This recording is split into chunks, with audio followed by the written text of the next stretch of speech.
메디케일 제도가 최근 들어 크게 바뀌고 있습니다. 많은 분들이 아직도 메디케일을 무료보험이라고 생각하시는데 앞으로는 그렇게 단순하게 보시면 안 됩니다.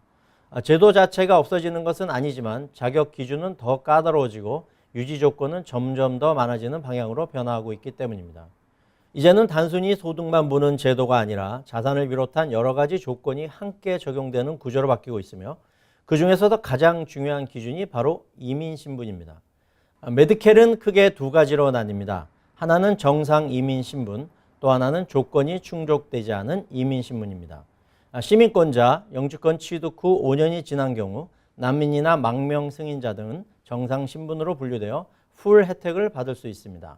반면 영주권 취득 후 5년이 지나지 않았거나 DACA, TPS 또는 서류 미비 상태의 성인 등은 제한적인 그룹으로 분류되어 혜택이 줄어들거나 추가적인 조건이 붙게 됩니다. 즉 같은 소득 수준이라도 이민 신분에 따라 받을 수 있는 혜택이 완전히 달라질 수 있다는 의미입니다. 이 차이가 중요한 이유는 앞으로 혜택 구조 자체가 달라지기 때문입니다. 2026년부터는 일부 대상자에게 제공되던 일반 치과 혜택이 사실상 사라지고 응급치료만 가능해지는 방향으로 바뀌었습니다. 또한 2027년부터는 월 $30 수준의 보험료 개념이 도입되어 메디케일도 더 이상 완전히 무료라고 보기 어려운 구조로 변화하게 됩니다. 여기에 대해 갱신 주기도 기존 1년에서 6개월로 단축됩니다. 즉 1년에 한 번이 아니라 6개월마다 자격을 다시 확인받아야 하고 이 과정에서 서류 제출을 놓치게 되면 보험이 중단될 수 있는 위험이 커지게 됩니다. 또 하나 눈여겨봐야 할 부분은 근로 또는 활동 요건입니다. 2027년 1월 1일부터는 19세에서 64세 사이의 성인 가운데 19세 미만 자녀가 없는 경우 일정한 활동 요건을 충족해야 메디케일을 유지하도록 하는 방향이 논의되고 있습니다. 여기서 말하는 활동은 단순히 직장에 다니는 것만을 의미하지 않습니다. 근로는 물론이고 자원봉사, 교육 프로그램 참여, 직업훈련 등도 포함됩니다. 즉 한 달에 일정 시간 이상 사회적 또는 경제적 활동을 해야 한다는 개념입니다. 다만 임신 중이거나 장애가 있는 경우 또는 심각한 건강 문제가 있는 경우에는 이러한 조건이 면제됩니다. 그렇다면 일을 하지 않으면 메디케일을 유지할 수 없는 것 아니냐고 생각할 수 있습니다. 아직까지 캘리포니아 주에서는 이러한 근로 의무가 실제로 시행되고 있지는 않습니다. 하지만 정책적으로 이러한 방향이 계속 논의되고 있는 것은 분명한 사실입니다.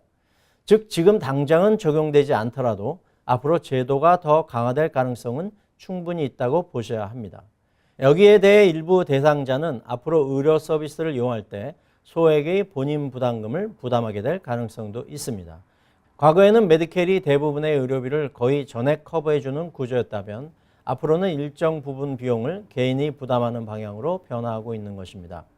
또한 과거 의료비를 소급 적용해주던 기간도 축소되면서 갑작스럽게 발생하는 의료비 부담이 커질 수 있다는 점도 고려해야 합니다.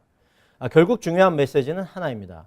메디케일을 취득하기 위해 자산을 정리하고 은퇴를 준비하는 전략은 점점 한계가 분명해지고 있다는 점입니다. 혜택은 줄어들고 조건은 늘어나며 일부는 비용까지 발생하는 구조로 바뀌고 있기 때문입니다. 특히 고자산 은퇴자나 자영업자분들의 경우에는 메디케일 조건에 맞추기 위해 소득을 인위적으로 낮추는 전략보다는 장기 요양 상황에 대비하면서 안정적인 은퇴 자산 설계를 함께 고려하는 것이 훨씬 현실적인 접근입니다. 이제 은퇴는 어떤 선택을 하느냐보다는 어떻게 구조를 만들 것인가에 초점을 맞춰야 합니다. 그리고 그 구조 안에서 의료비는 가장 큰 변수 중 하나가 됩니다. 메디케일 제도의 변화는 단순한 정책 변화가 아니라 우리의 은퇴 전략을 다시 점검해야 한다는 신호입니다.